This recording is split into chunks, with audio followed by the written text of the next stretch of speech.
Assalamualaikum warahmatullahi wabarakatuh.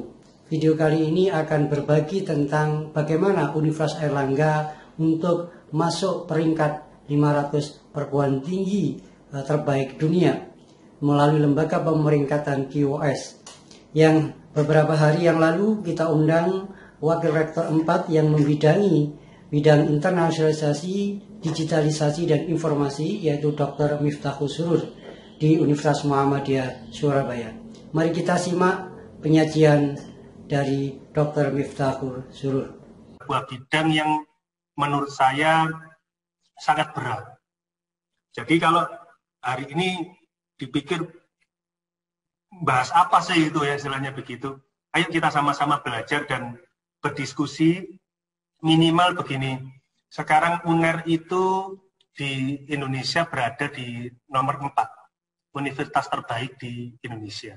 Menurut Dikti, menurut QS World Ranking, dan menurut THE. Jadi secara konsisten ketiga pemeringkatan ini menggolongkan di nomor 4.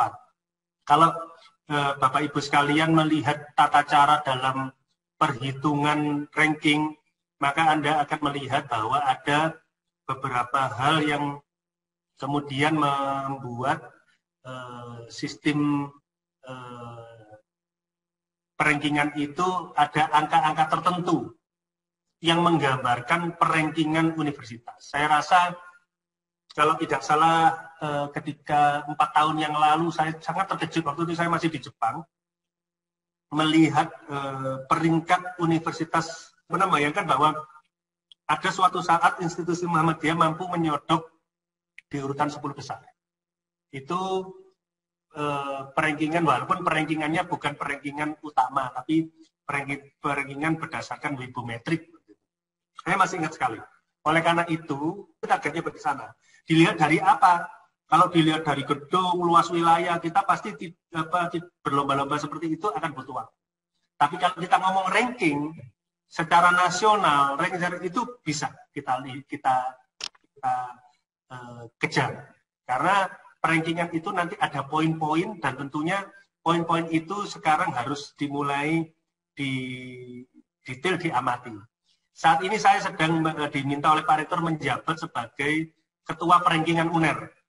Nanti kapan-kapan saya akan bicara tentang ranking, mana yang kira-kira paling masuk akal untuk kita capai, dan apa yang bisa digunakan atau apa yang bisa dikoordinasikan antara UNMU sama UNER.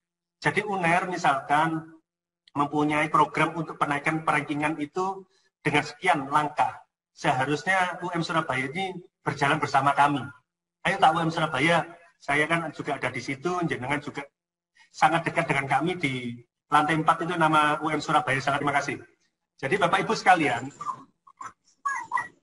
di program internasionalisasi ya, sistem informasi dan digitalisasi itu adalah sebenarnya kita itu merupakan sebuah pendekatan yang sangat integratif untuk agar universitas kita menjadi universitas yang internasional. Saya masih ingat ketika saya berbicara dengan Profesor Chung dari Taiwan, di mana Profesor Chung dari Taiwan itu menanyakan dua organisasi terbesar Muslim di Indonesia. Bahkan orang Taiwan ini bertanya ya pada kami, beliau bertanya pada kami tentang peran Muhammadiyah dan Nahdlatul Ulama dalam proses pendidikan di Universitas Airlangga. Kebetulan kami ini di UNER sebagai salah satu wakil rektor yang membidangi kerjasama internasional, sehingga saya akses untuk internasional itu sangat cukup luas. Jadi kalau istilahnya UNMU itu mau saya mencoba mulai dengan ini. Mengapa internasionalisasi itu diperlukan? Ini salah satu slide utama kami tiap kali kami berkomunikasi dengan Dikti. Di situ saya menyampaikan bahwa harus ada sebuah legitimasi, sebuah universitas itu memberikan kebanggaan kepada seluruh stakeholder yang dia punya. Bagaimana misalkan Pak Rektor bisa menyampaikan pada Ketua PP Muhammadiyah, ini loh prestasi UM Surabaya. Kalau saya lihat UM Surabaya itu sangat luar biasa, misalkan ya, sekarang ini meraih beberapa hal yang tidak dilakukan oleh UNER. Contoh ya, keaktifan dalam meraih rekor muri. Saya lihat tiap tahun selalu ada dalam ulang tahun Muhammadiyah. Itu saya sangat apresiasi, dan bahkan UNER itu saya BCI. UM Surabaya aja bisa, kenapa kita ini tidak bisa tiap tahun membuat sebuah acara yang seperti itu. Tetapi ketika kita bicara tentang ranking, maka kami merasakan sendiri bagaimana seluruh stakeholder kami, termasuk bapak ibu mahasiswa, wali muridnya, wali mahasiswa, kemudian mahasiswanya sendiri, dosennya sendiri, ketika kami ini bergerak dari ranking 800 menjadi 600, kemudian menjadi 500, itu dalam tempo 3 tahun, itu perasaan kebanggaan sebagai institusi kami itu menjadi meningkat.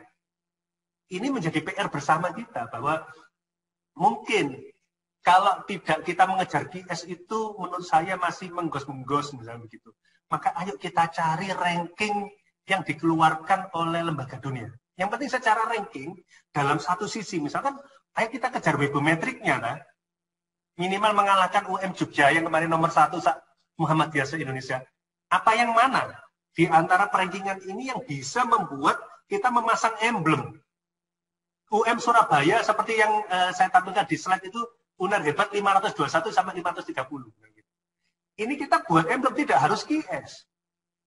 Tapi kita cari perankingan yang kira-kira kita ini bisa mencapai tidak terlalu berat. Sehingga ketika kita membuka sebuah program studi atau apapun, maka emblem inilah yang kita gunakan. Lain, kalau kamu fakultas kedokteran, sekarang misalkan Pak Dekan FK sama Pak Rektor berhasil mewujudkan akreditasinya menjadi B, misalkan,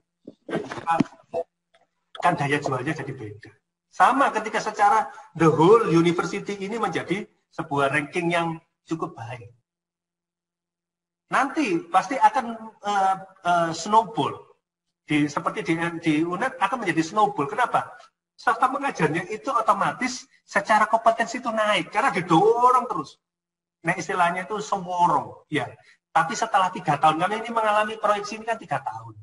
Setelah 3 tahun ini tuh seperti orang naik kelas. Dosen-dosennya itu seperti orang naik kelas. Bicara dimanapun, wah aku sudah biasa melakukan itu. Kok biasa dia? Karena dengan adanya ranking. Itu seperti snowball, bola salju yang menggelinding menjadi besar. Kemudian, akhirnya, staf-staf pengajarnya itu juga lebih profesional. Kenapa? Karena mereka tahu, begitu diversitas itu di head-to-head-kan dengan pengajar lain, yang tidak mempengaruhi kantong mereka, ya. Kantong mereka tidak terkurangi. Kalau di UNER, kantong mereka, jadi mereka tidak ada resistensi, ada pengajar luar masuk. Tetapi dengan kita masuk seperti di situ, maka akhirnya pengajar itu tahu, oh ternyata pengajar itu orang asing begini.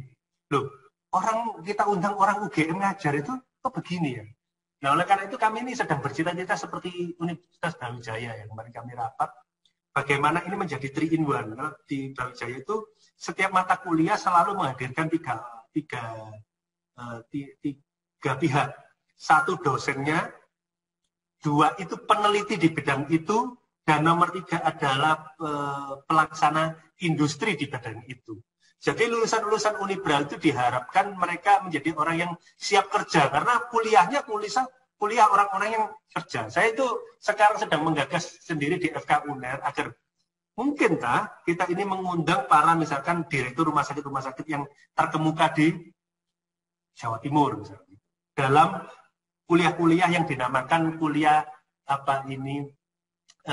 kuliah daring yang dapat memberikan stimulasi pada mahasiswa untuk berprestasi setelah lulus. Contohnya begitu. Nah itu mulai harus dipikirkan. Kenapa? Akhirnya nanti ngomong ranking. Nah terus kemudian terakhir adalah adanya resource and target achievement sharing. Nanti akan kita bicarakan masalah tersebut. Bapak Ibu sekalian, kita harus banyak melakukan kajian tentang apa yang dinamakan analisis lingkungan eksternal. Kenapa ini penting? Saya agak kaget ketika saya terakhir bulan Februari kemarin berangkat ke Jepang, bertemu dengan salah satu profesor yang menjabat sebagai wakil rektor di universitas swasta di Beppu, ya. Beliau berkata begini ke saya ajak beliau untuk bekerja sama dengan Fakultas Ekonomi Universitas Airlangga. Jawabannya adalah untuk sementara tidak. Bayangkan, membuat MOU dengan Universitas Ekonomi itu jawabannya tidak. Kami ini bekerja sama mempunyai standar. Oke, mempunyai standar. Apa standar? Apa yang Anda butuhkan? Ternyata beliau menyebut sebuah kompetensi lulusan Fakultas Ekonomi, ekonom ya, yang hanya dipunyai oleh 2 universitas, yaitu Universitas Gadjah Mada dan jangan kaget Universitas Bina Nusantara, ya. BINUS. Bahkan saya saking kagetnya pada tahun itu juga saya meminta pusat yang saya pegang, yaitu Pusat Pengembangan Jurnal dan Publikasinya, untuk melakukan studi banding ke BINUS sampai gitunya. Tapi akhirnya batal karena COVID. Waktu itu bulan berikutnya COVID sudah mulai, kami batal berangkat. Tapi pada prinsipnya saya menyampaikan bahwa dengan adanya lingkungan eksternal yang sangat dinamis ini, kita semua harus hati-hati. Harus hati-hati. Kenapa? Nomor 1, kita masuk dalam revolusi industri yang keempat.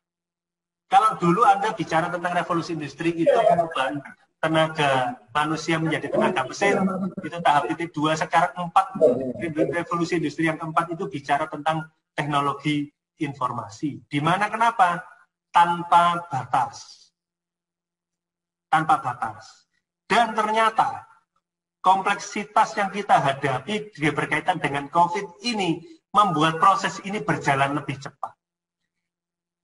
Tahun lalu kami Universitas Airlangga dengan PIPS, kita mempunyai pusat pengembangan pendidikan yang kita namakan PIPS, itu gagal menjalankan tugas untuk mendorong pembelajaran online. Pembelajaran online.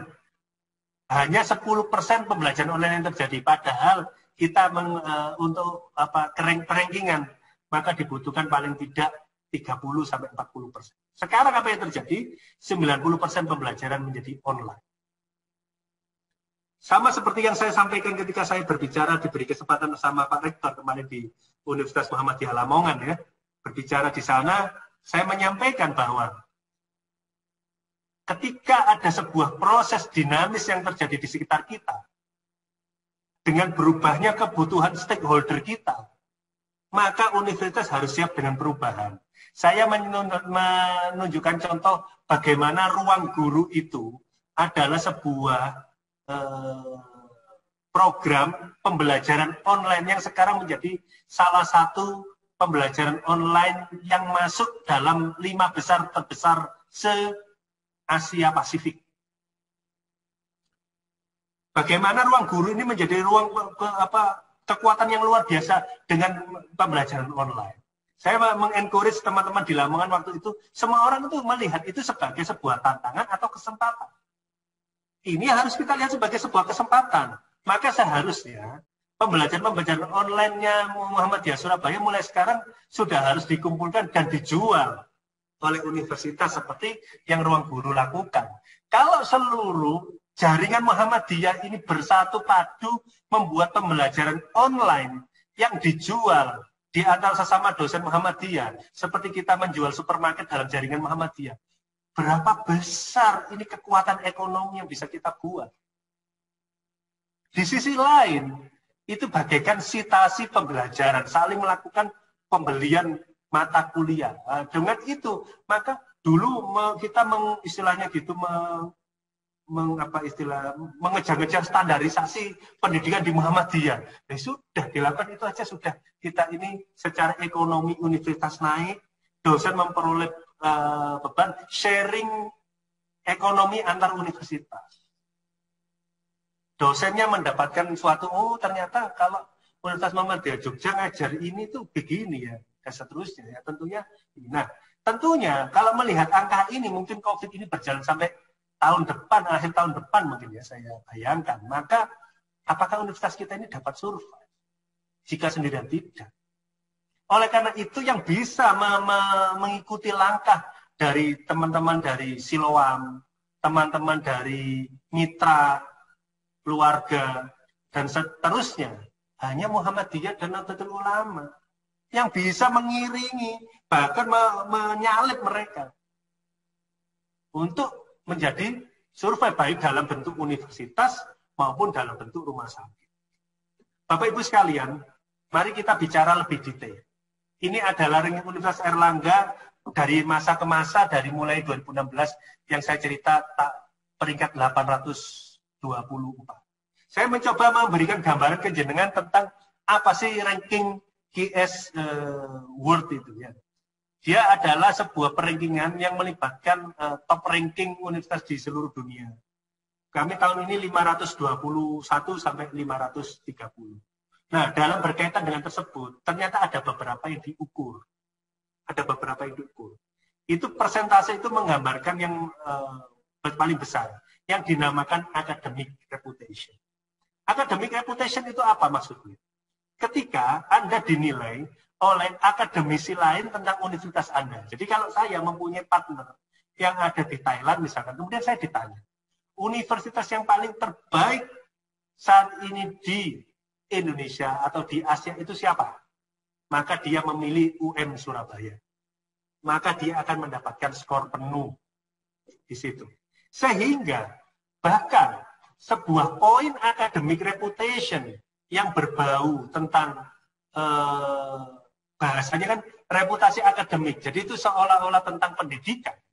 Ya, seolah-olah tentang pendidikan.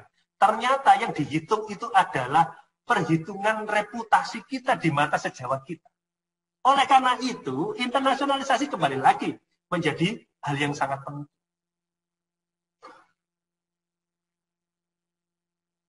Jadi internasional jadi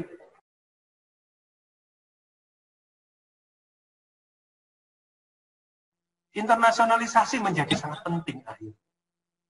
Kenapa? Hanya sekedar ngomong academic reputation saja, kita harus meminta pendapat dosen dari universitas lain.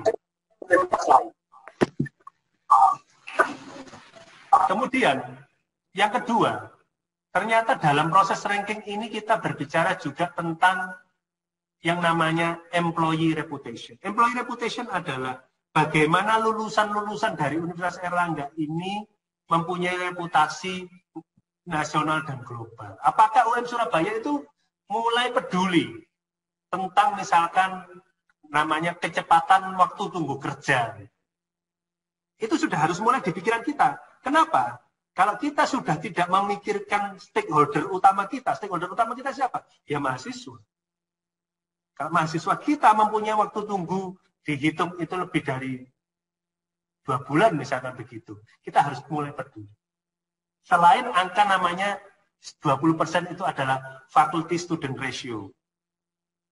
Pak Miftah, enak aja UNER ngomong begitu, ada dananya. Kami mencukupi kebutuhan dosen mahasiswa. Ternyata ada cara. Apalagi sekarang dalam COVID, kita pakai online, bisa. Itu kita nanti bisa atur. Jadi saya bisa ajari cara ngatur skor. Itu ternyata bisa, misalkan kita mengundang orang lain menjadi namanya dosen luar biasa yang hanya ngajar 1 kali setahun. Itu sudah bisa disebut dosen luar biasa. Siapa orang dosen luar biasa ini yang kita rekrut? Orang-orang di bidang industri. Orang-orang di bidang yang dia berpengaruh terhadap penerimaan pekerjaan. Misalkan, direktur PTCM, direktur rumah sakit tertentu. Itu kita undang sebagai dosen luar biasa kita. Kenapa? Kita mulai peduli. Bagaimana orang mahasiswa-mahasiswa kita lulus itu mendapatkan tempat. Termasuk itu yang dinamakan international staff, walaupun nilainya hanya 5% dan international student. Itu ada cara, Bapak Ibu sekalian, untuk membuat ranking ini mendongkrak maju. Jadi dengan posisi ini nanti kita akan, kalau ngomong ini kita bisa diskusi detail lain waktu. Tapi pada prinsipnya tentunya itu harus diperhatikan. Nah, siapa sumber kerjasama internasional? Dapat uang dari mana kita? Maka kita ini ada yang namanya konsorsium. Muhammadiyah, konsorsium terbesar. Makanya Taiwan saja sangat tertarik. Taiwan itu berkata, Muhammadiyah sama NU begitu dipegang sama mereka dua ini, mereka sudah otomatisasi bekerja dengan beberapa sekian universitas. Mereka sudah tahu kekuatannya di sana. Nah, tinggal bagaimana konsorsium ini berjalan satu bersama langkah dengan universitas-universitas terbaik di Indonesia sehingga menjadi the best. Nah, itu gunanya ketika kader-kader Muhammadiyah itu banyak, di UI juga pasti banyak, di UGM banyak, termasuk sekarang di UNER pasti banyak. Yang kedua itu ada yang dinamakan partnership proposal. Itu sekarang kami mulai membuat namanya matching grant. Kami bersama-sama mereka membuat sebuah proposal yang di-apply pada lembaga-lembaga internasional. Sehingga partner ini tidak hanya ngomong MOU setelah itu hilang. Ajang profesor setelah itu nggak ada. Tetapi dia akan terus bersama-sama dengan kita. Nah, kemudian ada namanya partisipasi di aktivitas internasional. Ini butuh ada yang bonceng. Kami berpengalaman bahwa sekarang nanti saya tunjukkan di slide berikutnya bagaimana UNER akhirnya kami mencoba menjadi we are the leader gitu, untuk universitas-universitas the best-nya Indonesia. Jadi kami pun berani berkata pada UI sama UGM bahwa untuk kerjasama dengan Australia lewat forum ini, kami yang leadernya. Itu seharusnya ketika UNER menjadi leader ini, UM Surabaya nurut di sana. Sehingga jenengan akan bisa mengambil manfaatnya. Kami sekarang mempunyai sekitar 33 negara. Dengan 242 partnership, 185 universitas. Nanti kalau jenengan mempunyai cara ya, mengerti tentang SCIVAL, SCIVAL ya, cival.com, Anda di situ bisa menganalisis. Saya ini harus bekerja sama dengan universitas apa sehingga ranking saya ini terdongkrak, sehingga secara scoring saya ini tinggi. Bagaimana agar dosen-dosen saya itu ter-encourage dengan baik, itu ada. Tidak ada, zamannya kita manual gitu, enggak. Kita melakukan analisis seperti ini bahkan ya dengan SCIVAL ini. Saya contohkan, kami ini sekarang mempunyai minimal 8 community development yang bersama-sama. Itu dengan UNER lah sebagai salah satu big boss-nya. Yang pertama ASEAN University Network. UM Surabaya harus masuk ini agar namanya itu pernah muncul. Ini ada sebuah rapat teratur di mana kita saling ya mungkin agak boring, tetapi ketika kita mengadakan sebuah acara bersama, maka UM Surabaya itu ternyata masuk dalam network ini. Kemudian kita mempunyai namanya Association South Asian Institution of Higher Learning. Ini yang nanti akan banyak bicara tentang pendidikan, namanya ASA-IHR. Ya.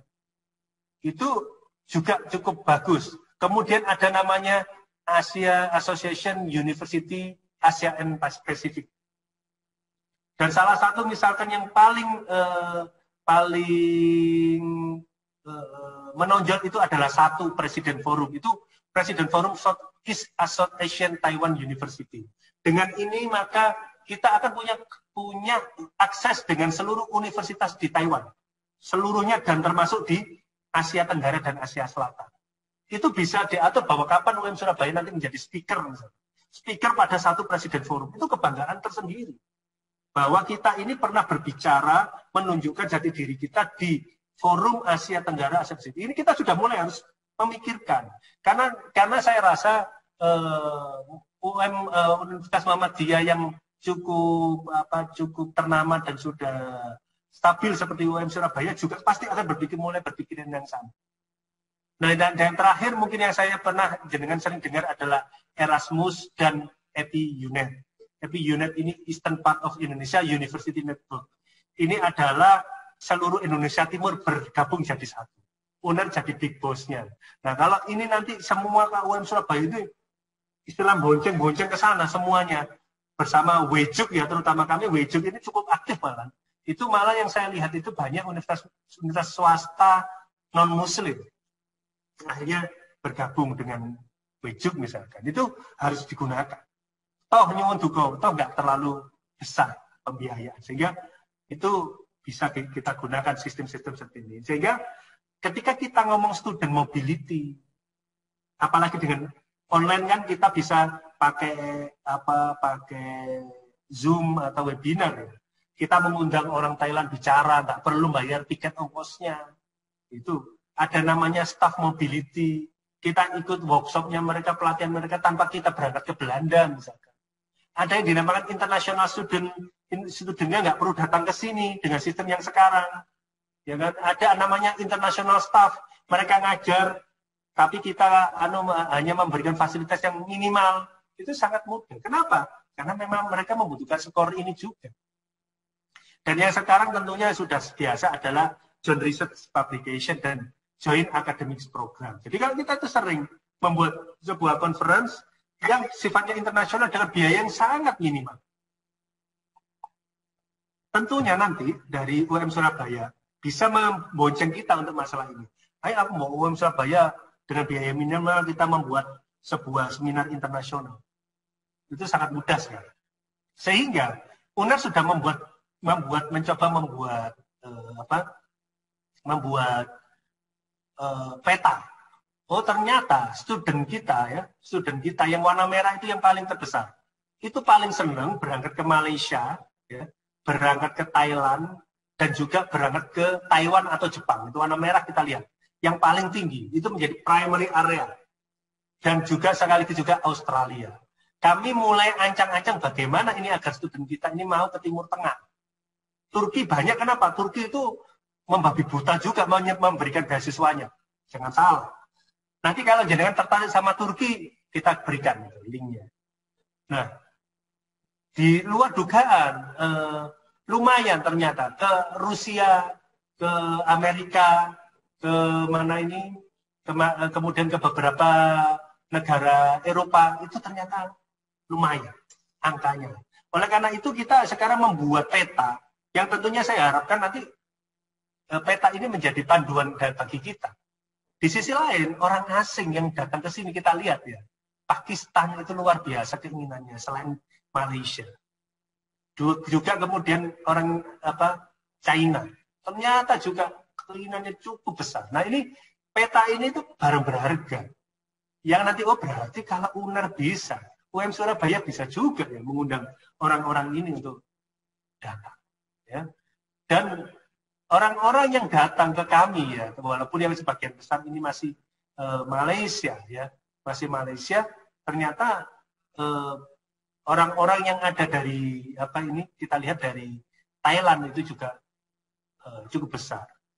Jadi kita harus mulai mempunyai peta dan saya bertugas memperbesar peta ini.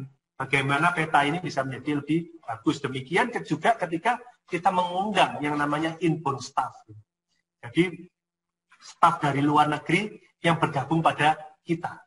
Jadi ternyata lebih 400 orang dan ternyata Australia, Jepang, dan Malaysia kembali lagi menjadi salah satu yang terbanyak selain Belanda. Bapak Ibu sekalian, di sisi lain kita harus ada yang dinamakan pengelolaan program internasional. Bisa bayangkan ketika kami ini sedang lari ngongsro mengejar UGM. UGM ini luar biasa yang saya lihat bagaimana dia membuat sebuah double degree yang begitu banyaknya. Dia dengan luar negeri untuk membuat program internasional bersama. Saya mempunyai cita-cita tentunya UNER seperti itu dan UM Surabaya harusnya mulai seperti itu. Kalau kita ini ditanya jurusan misalkan jurusan analis medis misalnya gitu, analis medisnya UM Surabaya ini apa sih bedanya dengan UNER misalnya?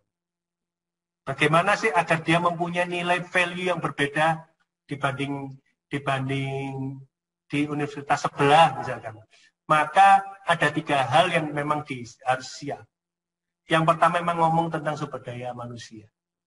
Dulu ketika saya awal pulang, bahkan pulang dari luar negeri, mendengar orang tentang internasionalisasi UNER itu masih tidak senang ya, tidak nangkep. Saya tidak terlalu merasa menangkap apa sih itu. Bayangkan, apalagi kalau Bapak Ibu dosen selama ini telinganya tidak pernah dengar tentang internasionalisasi. Maka ini menjadi PR kita bersama agar sumber daya manusia kita ini ya peduli dengan internasionalisasi. Yang kedua pun kami mencoba banyak berdiskusi dengan Bapak Rektor UNER bahwa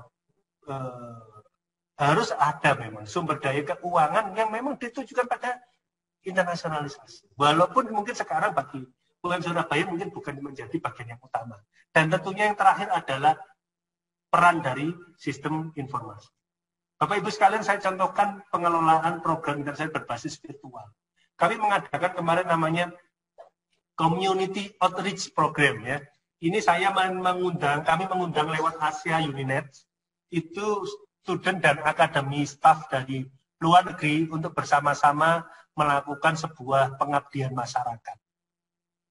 Pengabdian masyarakat, di mana pengabdian masyarakat itu kita mengundang mereka untuk melakukan pengaduan. Orang boleh kita ajak datang.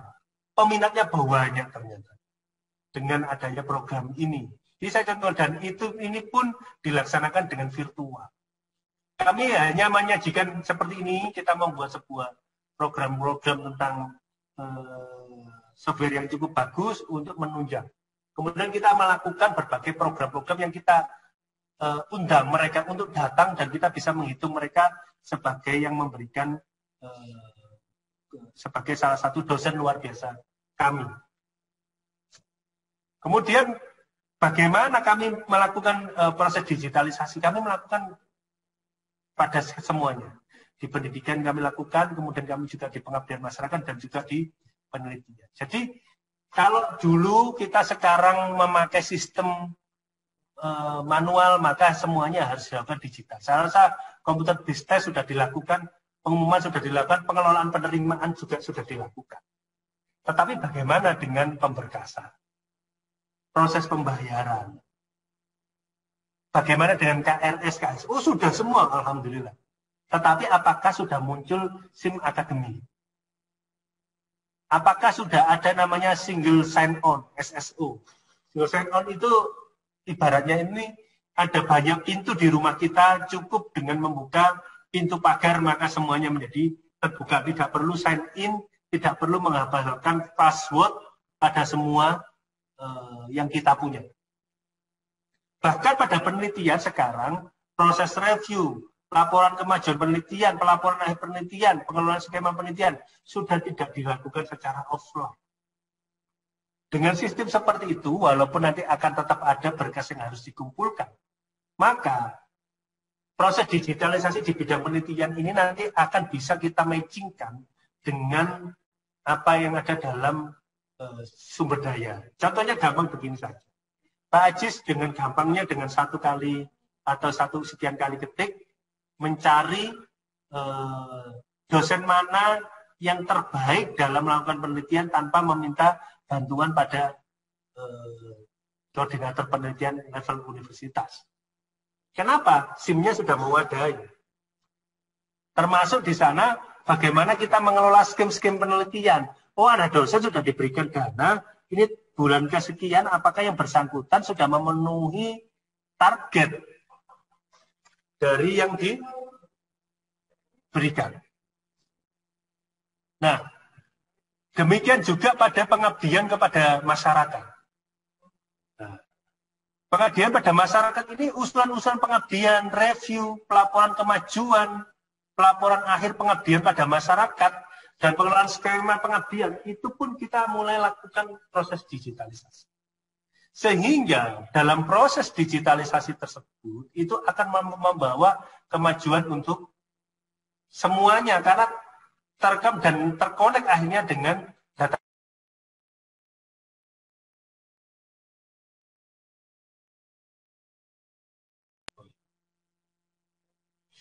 Bapak Ibu sekalian, tentunya kita ketika bicara tentang sistem, proses, dan produk dalam digitalisasi, ada beberapa hal yang kita perlukan. Saya rasa ini adalah bagian yang di tempat kami adalah DSI.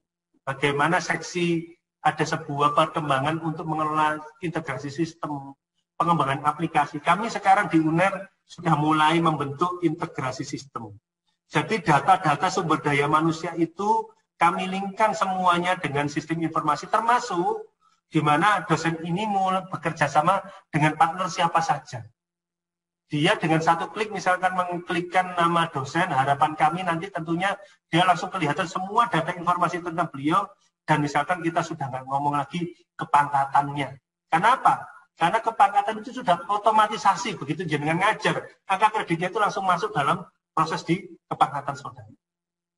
Itu sudah seharusnya tidak dilakukan oleh manual. Maka itu cita-cita kami dalam 5 tahun ke depan untuk melakukan itu. Termasuk tentunya mengelola integrasi dan keamanan data, mengelola infrastruktur komputer jaringan, dan tentunya mengelola layanan IT.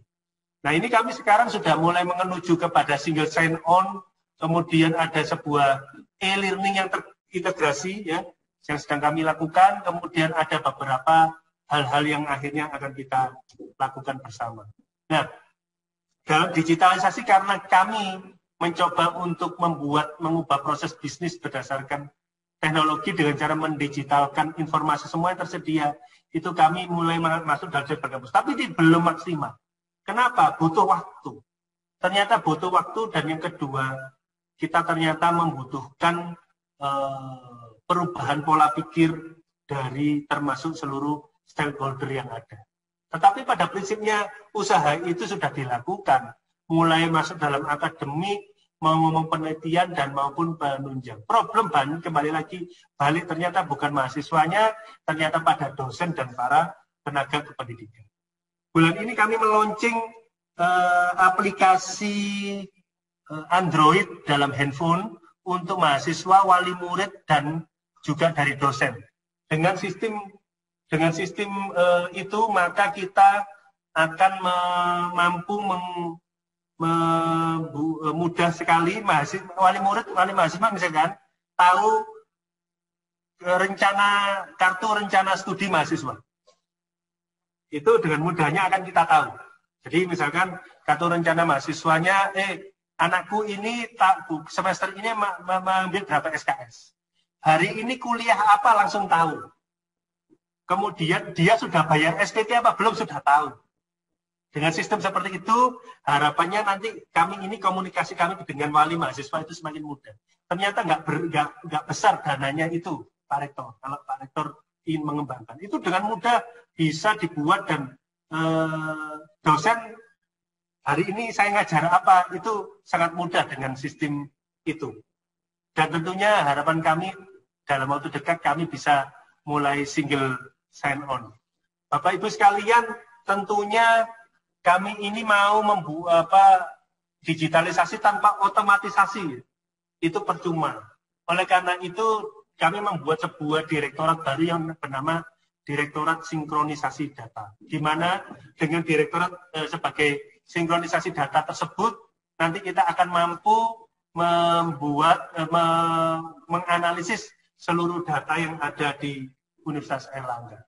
Nah, banyak hal sama seperti Pak Rektor UM Surabaya yang selalu berhasil mencatat rekor muri setiap tahun. Kami mencoba juga membuat sebuah pencapaian-pencapaian utama kami ya, termasuk di situ kami banyak melakukan mulai bergerak ke arah green energy dan smart office, dan juga tentang bagaimana sensor tentang wajah dan suhu untuk menunjang metode absensi, itu yang paling dekat dengan kami. Selain juga kami dengan sistem COVID ini, maka perpustakaan betul-betul harus masuk dalam yang dinamakan digital library, digital certification, dan digital legal product. Dan itu semua kami dukung semua, dan digital sertifikasi ini kalau nanti kita bisa bicara lebih luas, maka seharusnya UM Surabaya mulai bergerak kepada sertifikasi-sertifikasi seperti ini. Nah, kami di UNER ada badan utama yang membuat yang kita namakan badan sertifikasi, ini yang menjadi salah satu motor utama UNER untuk memberikan pemasukan pada universitas. Dan ini adalah slide terakhir. Saya rasa Bapak Ibu sekalian,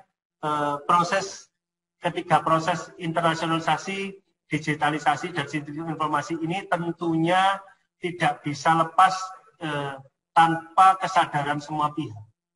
Pak Rektor mungkin bisa mempunyai visi yang luar biasa, Pak Dekan mempunyai visi yang luar biasa, tetapi tanpa adanya sebuah konektivitas bersama, keinginan bersama untuk maju, tentunya hal itu akan cukup mengganggu dalam proses kecepatannya nanti. Demikian Bapak Ibu sekalian, mungkin bisa kita lanjutkan dengan diskusi.